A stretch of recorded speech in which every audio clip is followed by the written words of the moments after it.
Hello guys आपन फेर थे मोर चैनल के स्वागत करे। आशा कर समस्ते हेल्दी थे, मस्त थे, बिंदास थे। आज टॉपिक किसी एंदा खास तो अच्छे है, स्पेशल है। आज आम मुझा आनछे बर्ड्स केज माने आम बिल्डिंग केज माने चढ़ई माने अंडा फंडा देवे, छुआ छुई देवे, से हिसाब से केज माने रेडी कराई सब केज माने अच्छे। और चलून देखेदेमी तार सिस्टम काना केनता अच्छे जे देखुन केच से ऊपर टॉप ऊपर व्यू है, साइड व्यू मान तार सिस्टम होचे फ्रंट साइड।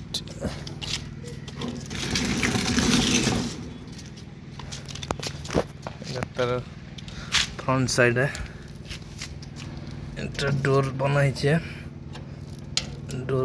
भितर यारू खाना पीना देवे, चढ़े छाड़बे यारू और स्पेशली कॉकटेल लबार फेंटल पारा बर्ड ब्रीडर बर्ड्स मान कलर बनाई सेपारेट पूरा पेयर हिसाब से रखबे केज रे।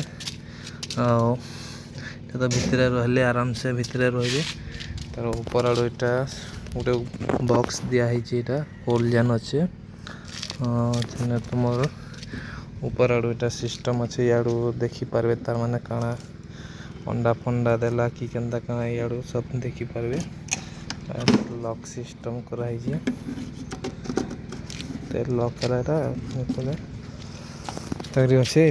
यहाँ सबके कलर फलर मारिक नुआ डिजाइन हिसाब से बनाबार अच्छे। और जहाँ कि दरकार भी मते कांटेक्ट करि पारबे हला, और बाकी अवेलेबल अच्छे मुझे दे पारमी। ठीक अच्छे देखो यहाँ कलर फलर मारला फिर देखमा केनता काना दिशे। चलो फ्रेंड बाय, टेक केयर।